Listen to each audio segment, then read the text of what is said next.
captured in the drive hunts end up. There's a group of people passing behind us. Hang on just a second here. Let's go around this way.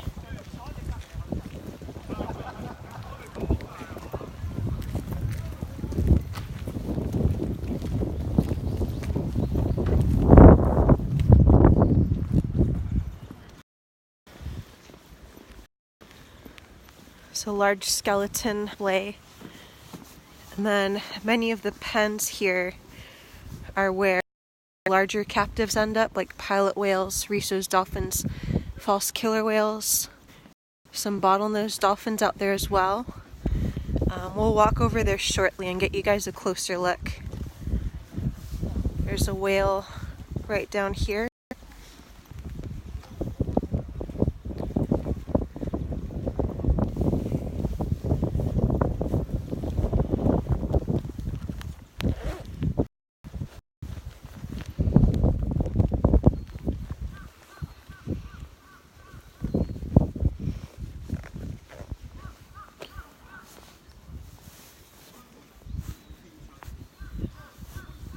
This is one of the performance areas out here. They have a large net up there as well as one of the pens. Shortly, in about 20 minutes or so, I think there's going to be a show here. Might try to show you guys that as well. We're going to walk over, take a closer look at the pens. There's a display on some of the larger cetacean whales, pilot whales, and Risso's dolphins.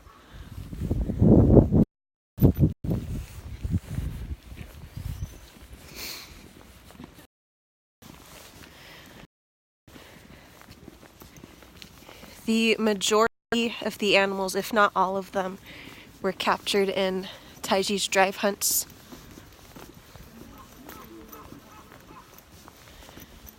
So we're going to walk over to the pens here shortly. Further down also is indoor tank where Angel, the albino bottlenose dolphin, resides, as well as several other captives in a very overcrowded tank.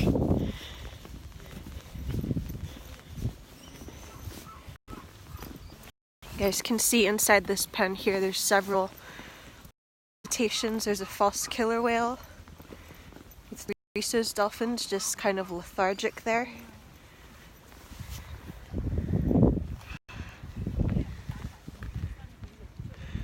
It's a very small space for so many large animals.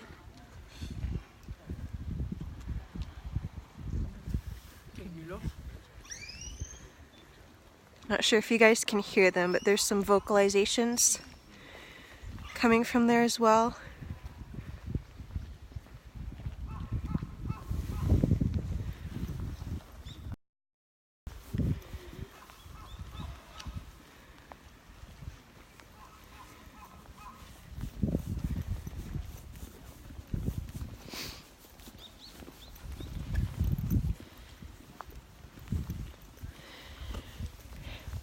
Recently, in our other live streams on Facebook and Twitter and YouTube as well, we've shown you guys the actual drive hunt process where many of these dolphins are captured.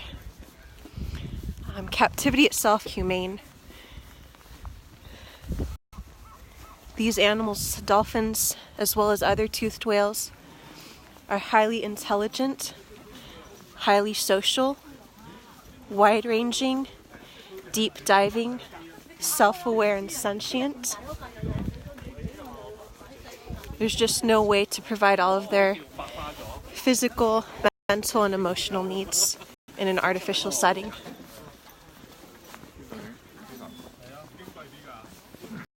There's more of standing down there. I'm not sure if the walkway there is open at the moment.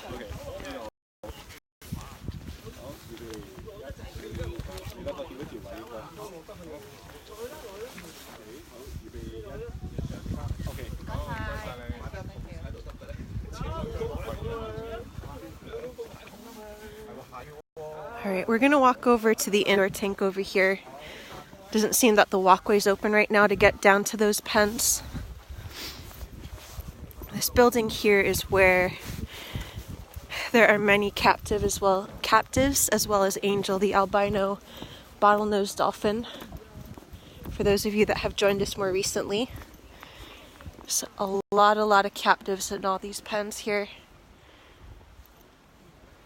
Not sure if it's visible on our live stream, but there's quite a few fins and blows coming up from these pens.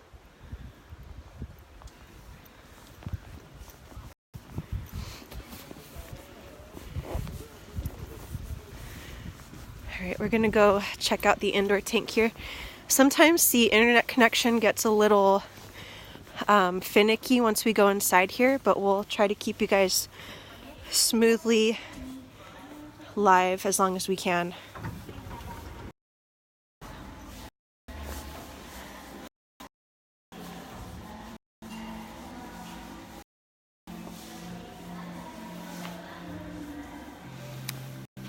There's Angel. This building is like an echo chamber. It's very acoustically confined. There's some rough-toothed dolphins swimming above it.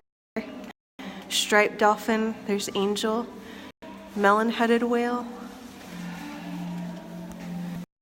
It's just a lot of dolphins. Very small space.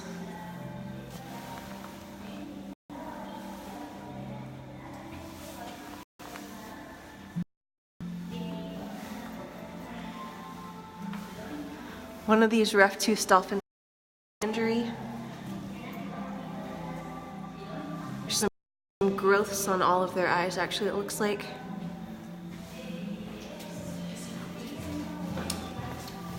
Tank as well. There's Angel.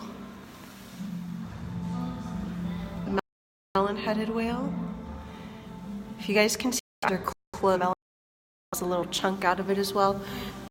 These tanks in this facility are pumped with seawater, but in many cases,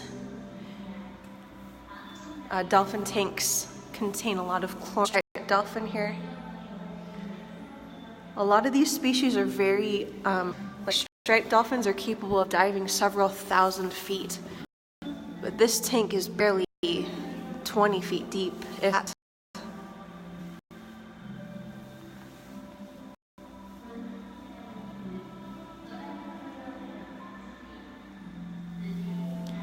You guys can see Angel's dorsal fin is a little flopped over to the side as well. It's not too often that we see dorsal fin collapse in smaller dolphins, but it can happen. Dorsal fins don't have any bones. They're kind of like the material that our ears are made out of. And when dolphins aren't capable of swimming long distances in a straight line, gravity kind of succumbs to those spots without bones and can cause collapse.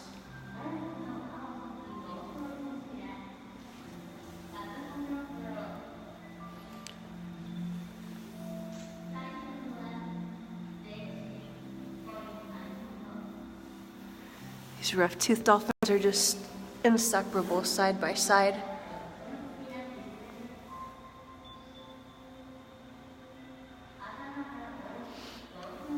A lot of the times in stereotypical behavior or zoochosis, these are repetitive benefit, such as chewing on concrete corners or metal gates, bobbing lethargically for long periods of time, bashing their heads against the glass or the wall. These are highly intelligent species,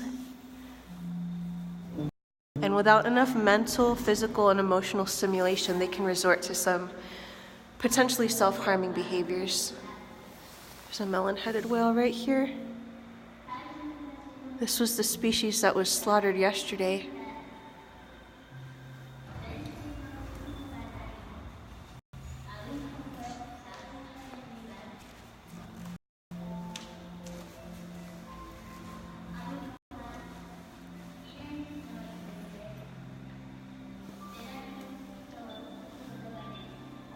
We're going to Move on, we're going to go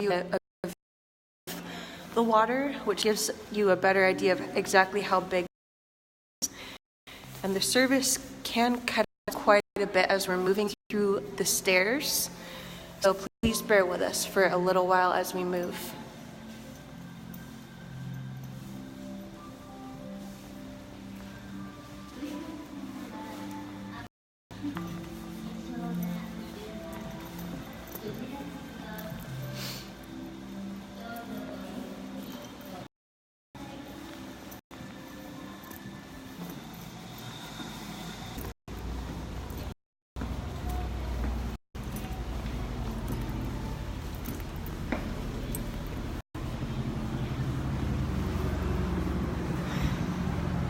All right, folks, here's the tank from above.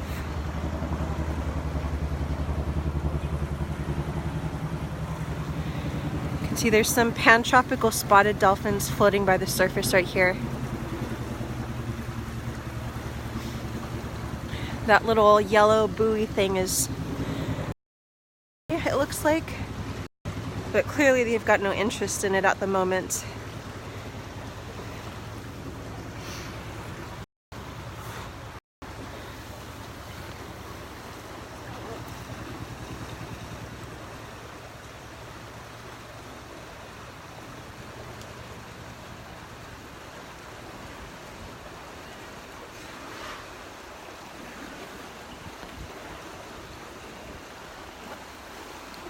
These dolphins are just floating at the surface lethargically.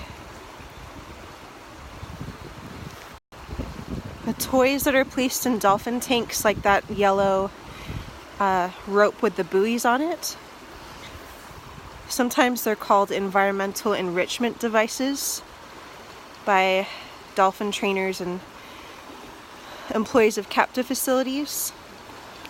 There's just no adequate amount of enrichment that you can give a captive dolphin.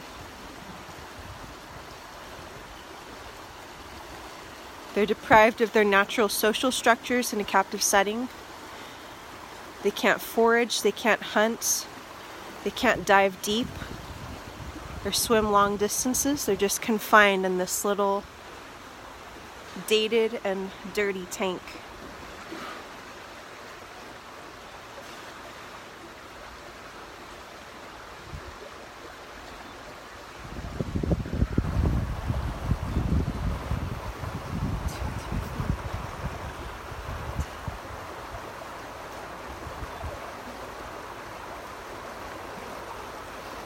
It appears that there's 10 dolphins all together in this little tank all alone. There's Angel, the 2 melon, 3 red-toothed dolphins, 3 pantropical spotted dolphins, and a striped dolphin.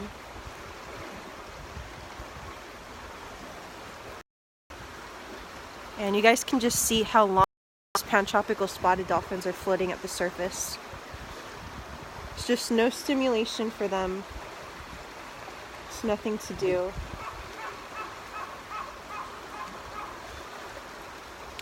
A lot of their rostrum, I'm not sure if it's visible on the live stream here, but there's some wound on the tip of the rostrum of several of these dolphins,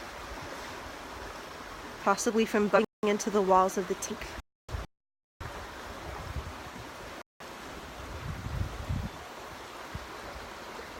So quite a few of them at the surface now. Here's an Angel that just pokes her head above the water.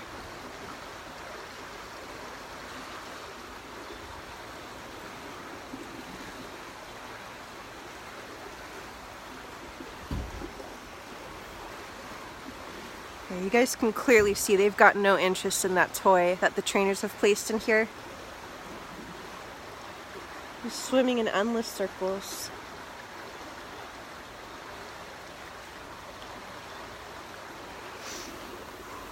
There's a little display here as well, showing the different species.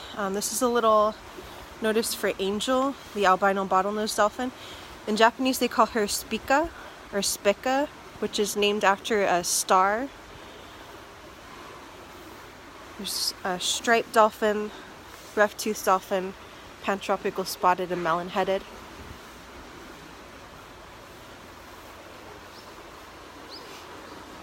Some pantropical spotted right down here again.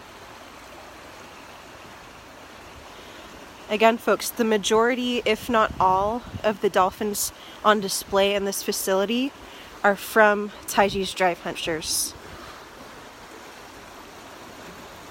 It's the rough-toothed dolphins. I'm going to walk over to the other side to show you guys some of the pens.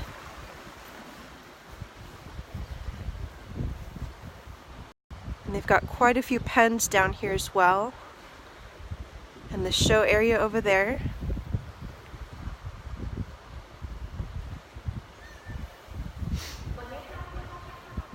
This facility offers a lot of interaction programs. There's quite a few people. It looks like there's a tour group that just came in here. And they have a little feeding program where you can get buckets of fish and feed them to the dolphins in the pens down there. They offer all sorts of kayaking, diving with the dolphins, all sorts of programs here. There's just no limit to the forms of exploitation, it seems.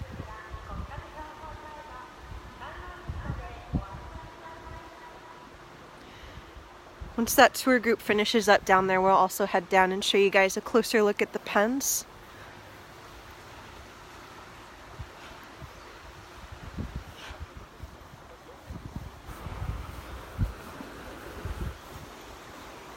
Walk back here. There's another angle of the indoor tank here.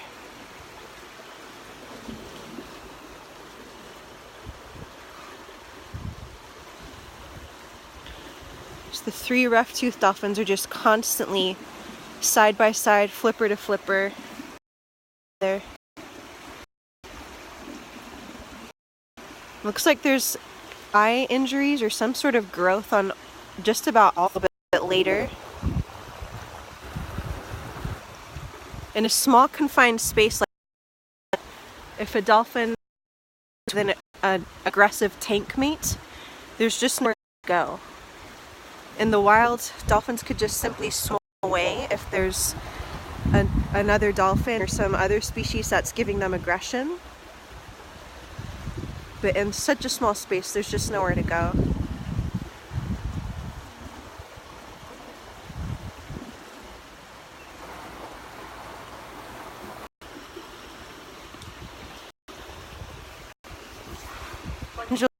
Albino bottlenose dolphin.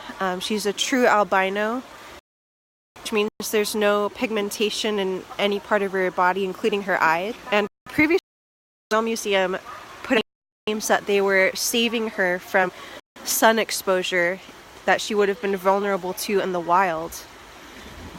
They put her in this tank that used to have a cover over it for shade.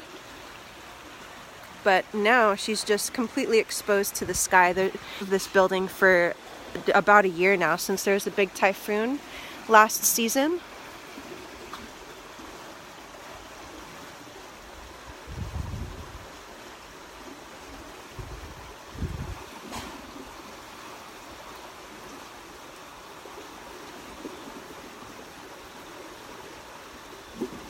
There's a melon-headed whale there.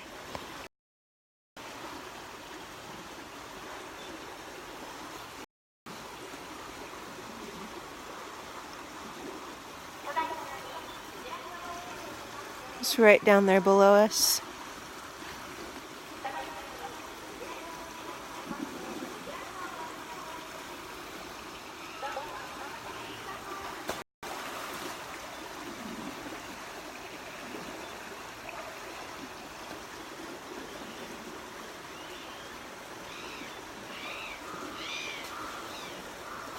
There's a lot of surface behaviors from this melon-headed whale. Potentially out of frustration.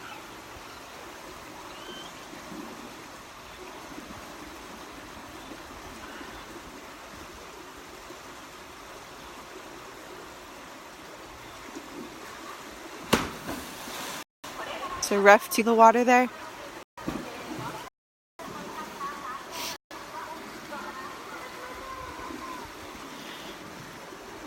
For a marine mammal that's long distances, complex social bonds with others of its own kind, community sophisticated language of clicks and whistles. You can just imagine how shock it must be to live in such a sterile environment now.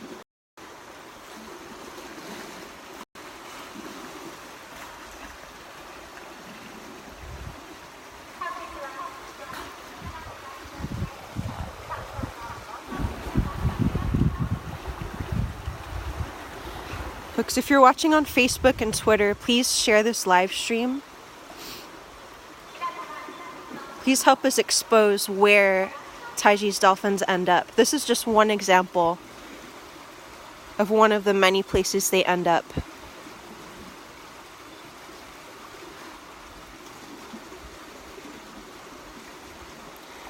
On this melon-headed whale that keeps popping up right below us, you can see the injury right on the tip of it.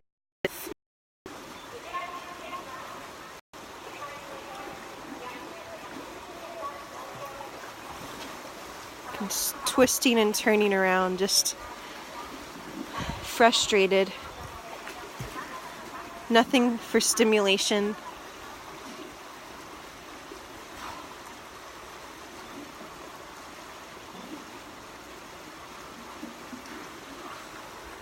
So overcrowded.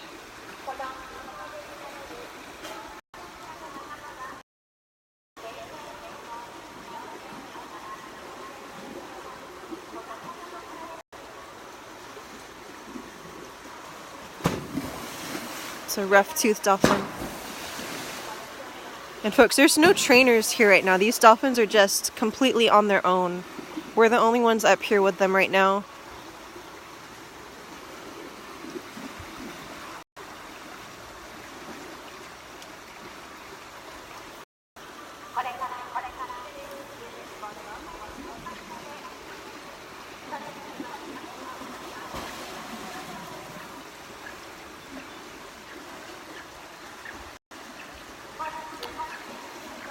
Alright folks, we're going to move on. It looks like the tour group that was down at the pens has moved to a different area. And we're going to take the chance to go down there and give you guys a look while there's no one down there.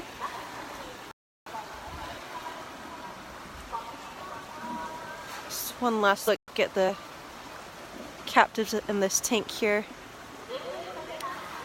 Alright, we might cut in and out of service again. Please bear with us as we're moving.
We've closed it again.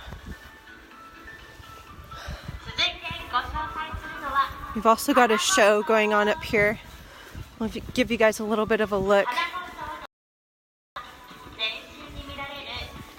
You guys can also hear how loud the sounds and the music of the show is. These dolphins have to do this 4 or 5 times a day, every single day.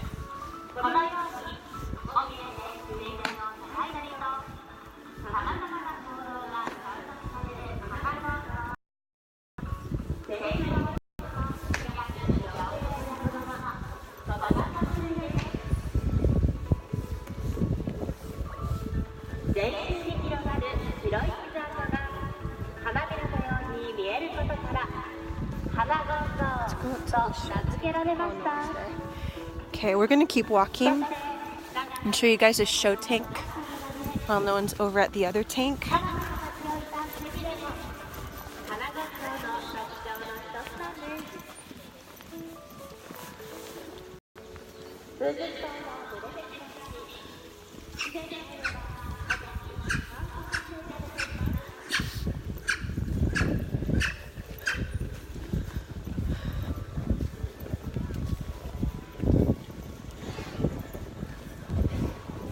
It's a false killer whale.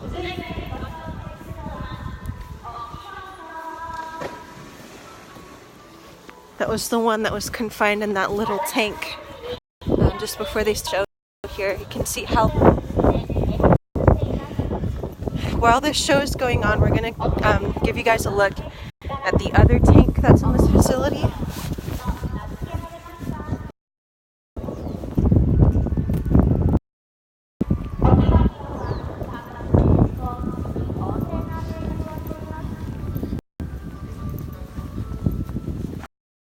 This wall here.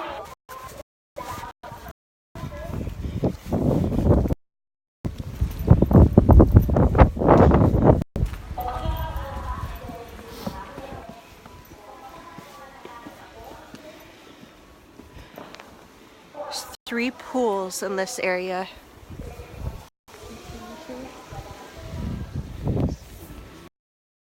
Some Pacific white-sided dolphins.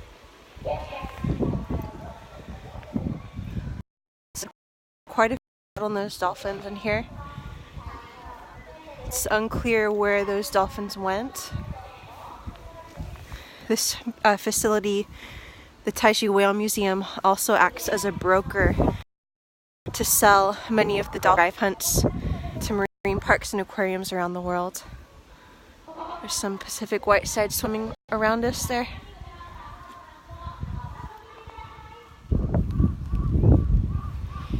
You guys can see how dated these tanks are. This facility is quite old. The Taiji Whale Museum originally opened in 1969. There's another dolphin over here.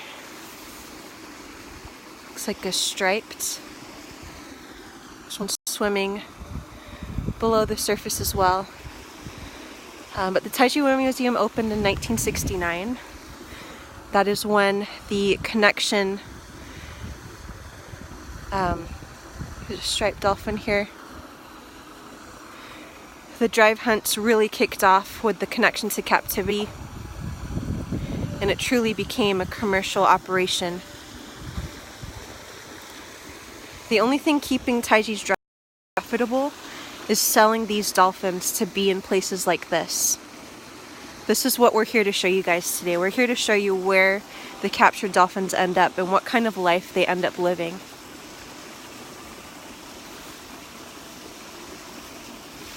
It's a lifetime of confinement and suffering. There's 2 striped dolphins in this little pool here, it looks like. They're coming over to take a look at us. Just bored. So bored out of their minds. Again, guys, striped dolphins are a very offshore, deep water species. They're used to traveling over 2,000 feet deep. And now they're stuck in this tiny little pool.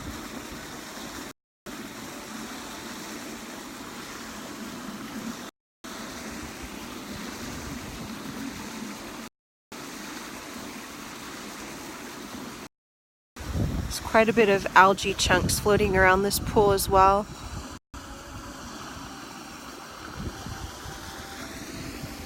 It's just nothing for them to do. Kind of storage, essentially.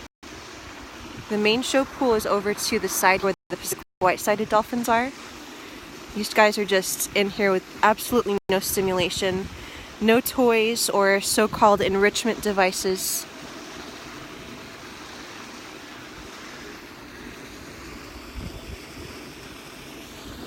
There's a lot of algae growth on the bottom of this tank as well.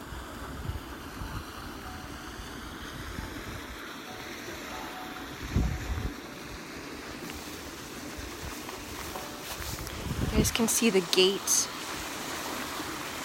A lot of the times we have observed captive dolphins chewing on these parts, like the edges of the concrete and the gate.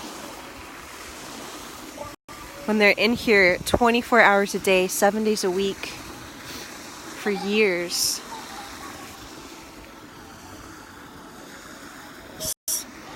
Sometimes coming up to check us out.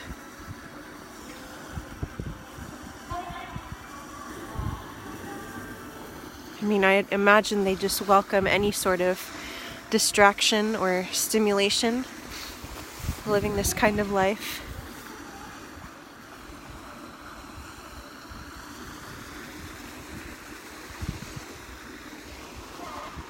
We'll take a look at the Pacific whitesides over here.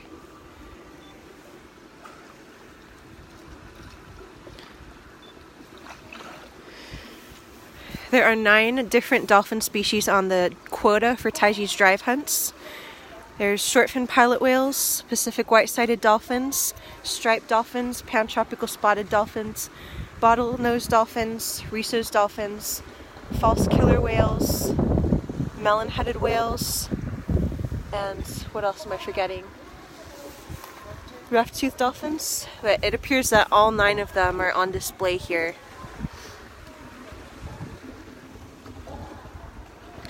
There's a pilot whale and a false killer whale in that show area that we walked by a little bit earlier.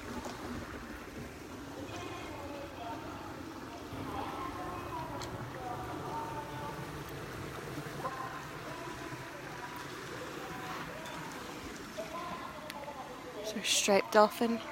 I'm going to walk up the steps here to give you guys another view of the size of these pools as well. You can see the stadium here is empty at the moment. I think there's a show that's going to start here in about a half hour.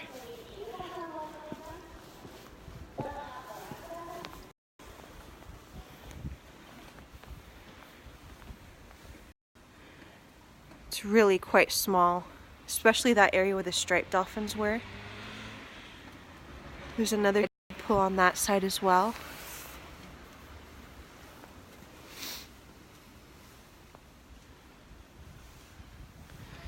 This is what these dolphins have to live with. These once wild, incredibly intelligent cetaceans.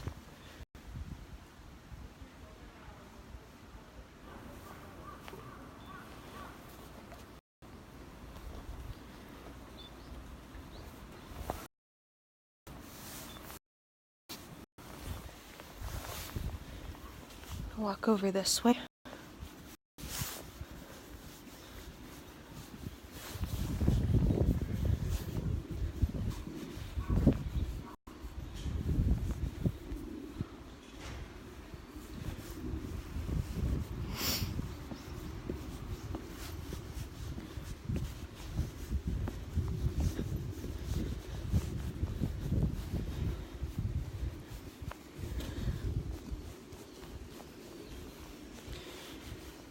Another advertisement for more of the programs they offer here.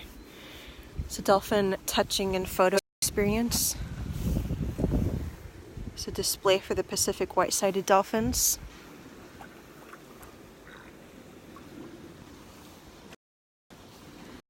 This space just doesn't even compare. There's swimming pools that are larger than this.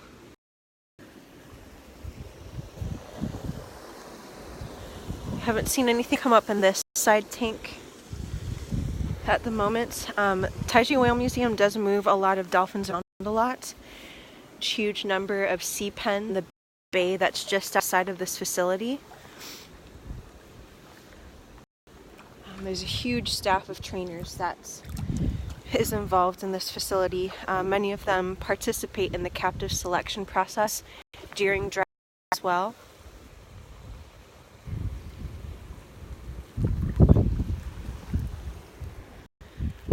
Alright, we're going to try to the pens one more time. See if they are open.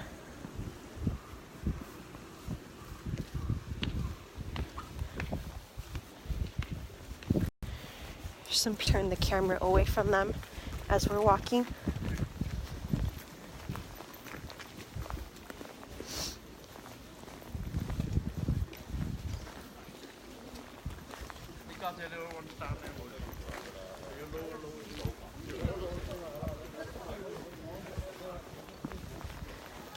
This part of Japan, Taiji, is quite remote.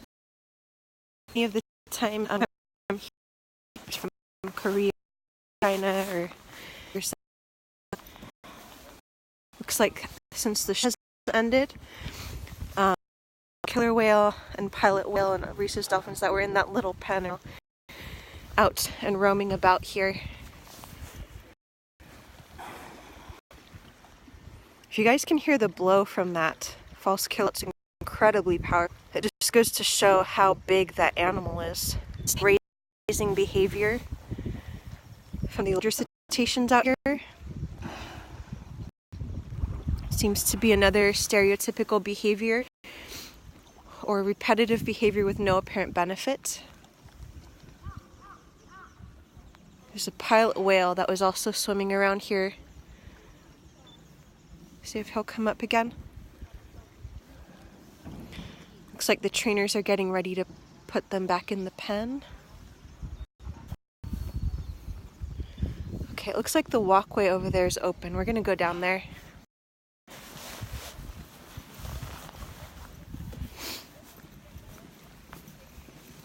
Recently joined us. This is the Taiji Whale Museum, where most, if not all, of the dolphins on display here came from the drive hunts. They're wild captures. This is just one example of where the dolphins captured in Taiji's drive hunts end up. The majority of the demand for Taiji's dolphins comes internationally right now. Many of the facilities within Japan are banned from purchasing Taiji's dolphins thanks to international pressure, thanks to the awareness we have raised, along with the awareness of countless tireless activists all around the world. Change is possible. We have made progress here, campaigning against Taiji's drive hunts, but we must remain persistent. We must continue to keep the spotlight on what happens to these dolphins.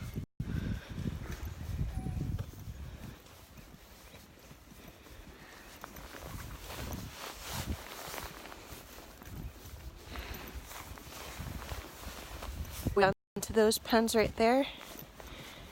There's some people walking. Please bear with us while we're in motion.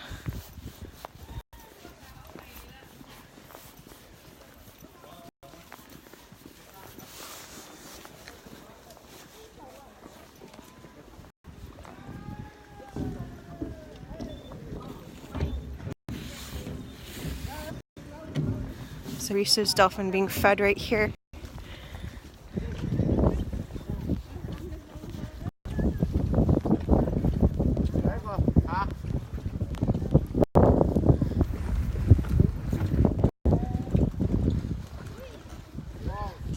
Oh goodness. Watch your step here. It's a big gap. Oh, it's a big bottlenose dolphin right here. They automatically open their mouths because they're so conditioned to people coming up here to feed them. These are really big bottlenose. Within the species of bottlenose dolphins, there are offshore and coastal populations. These certainly look like the offshore population because they're so large. Coastal bottlenose are typically smaller, more slender, and lighter colored.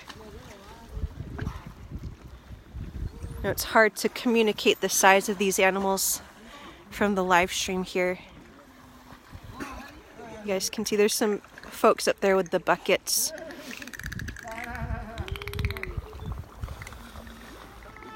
Those little buckets contain fish and squid that are available for purchase to interact with these dolphins.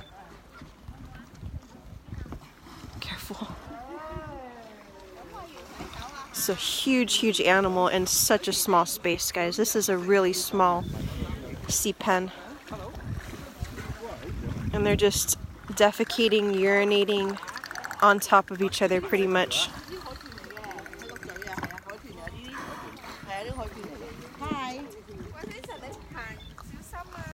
Switch spots here. There's quite a few people that came in behind us all of a sudden.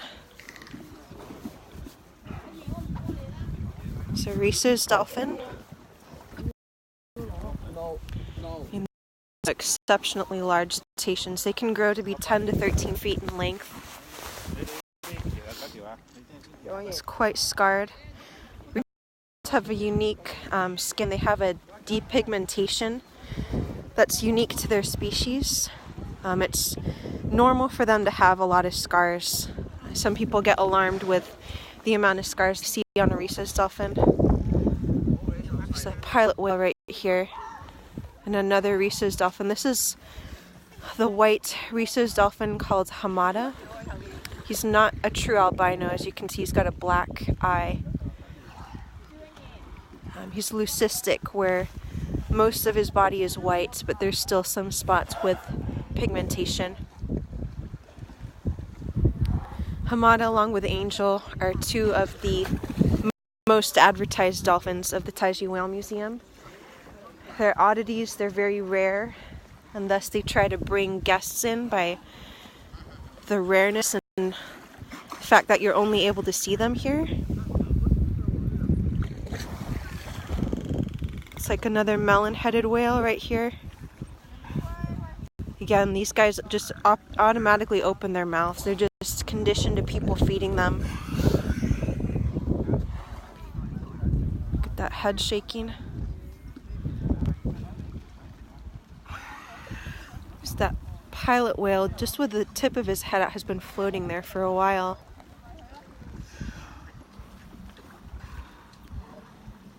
Pilot whales are one of the largest species in here. There's quite a few animals in a very, very small space.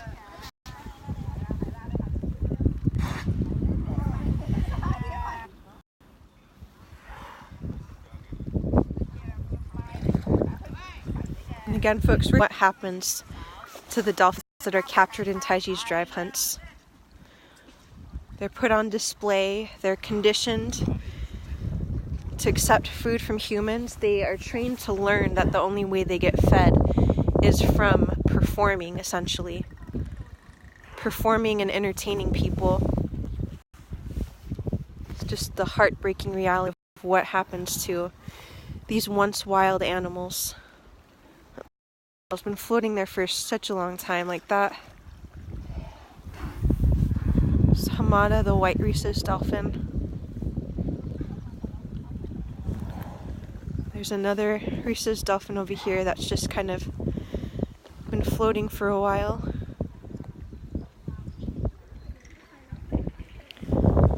This area is not a tank. It's kind of a seawall that separates this area from the rest of the river.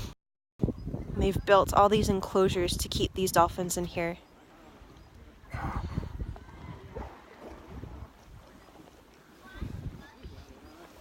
And again, that hole on the top of their head is their blowhole.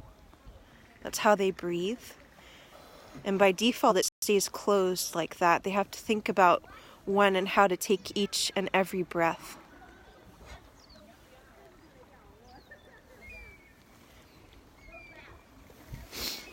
Dolphins would be diving down. They wouldn't spend this much time at the surface.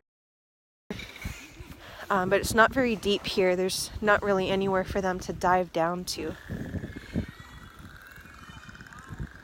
Just a lot of noise coming from these bottles.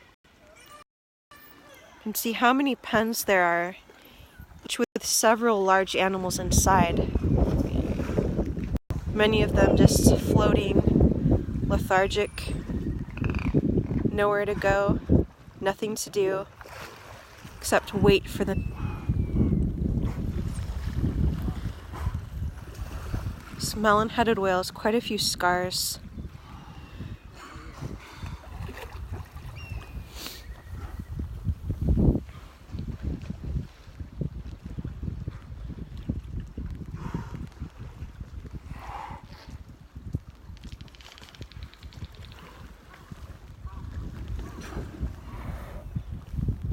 Again, guys, these dolphins were once swimming wild in the ocean, swimming with the social group that they're bonded to, diving deep, hunting, chasing fish, contributing to the marine ecosystem.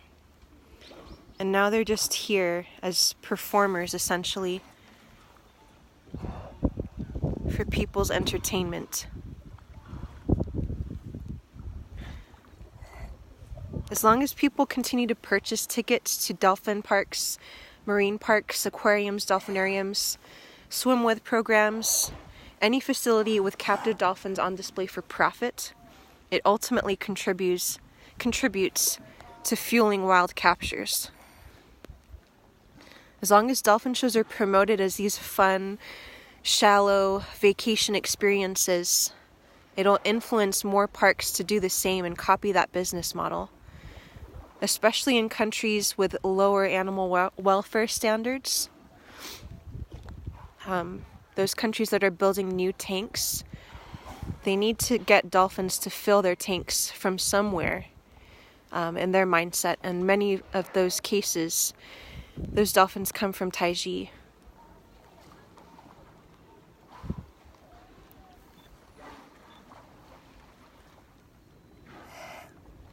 This isn't living, it's just existing.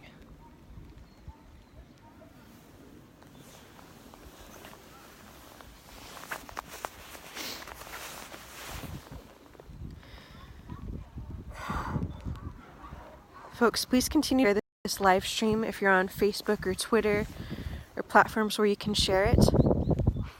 And encourage your friends and followers to go to dolphinproject.com and click on the Take Action link. There's so many things that we can do to help end this cycle of suffering. On our Taiji campaign, there's a list of calls to action. And on there as well, there's a list of authorities we can contact. Authorities in the captivity industry and authorities in the Japanese government. You just got to continue contacting them and urging them to put an end to this cruel and unnecessary practice of capturing dolphins for profit.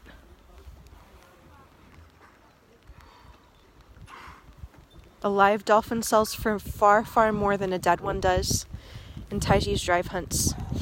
The live captures are the only thing that's keeping these hunts profitable.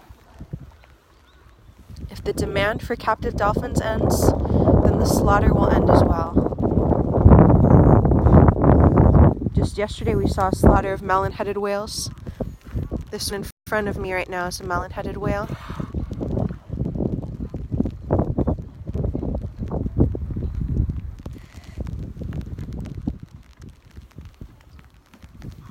Still, guys, that pilot whale in the middle is just bobbing vertically with its head kind of popping in and out of the water. This prolonged behavior like this is an example of stereotypical behavior, where they just keep going and going, doing the same thing over and over again for an extended period of time, which offers no apparent benefits. I mean, there's no reason for this pilot whale to keep doing this, except for out of boredom or lack of stimulation. It's just impossible to keep a highly intelligent, sentient, self-aware marine mammal that is perfectly adapted for living life in the open ocean. It's just impossible to provide all their needs in an artificial setting like this. It's just such a small, confined pen here for 4 or 5 very large cetaceans.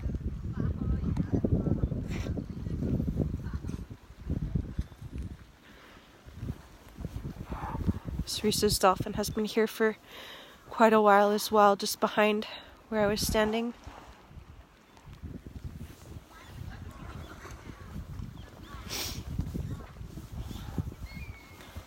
So the bottlenose we saw earlier.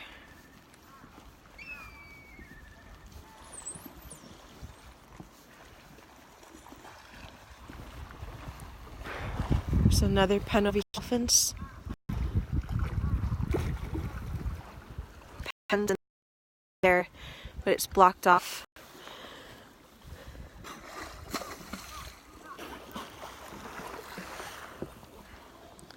These are all animals that were once wild that are reduced to begging for food.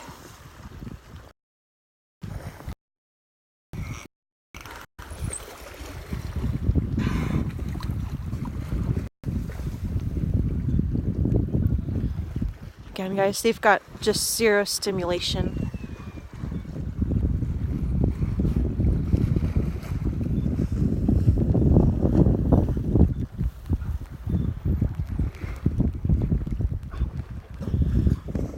Alright, folks, we're going to go ahead and wrap this up here.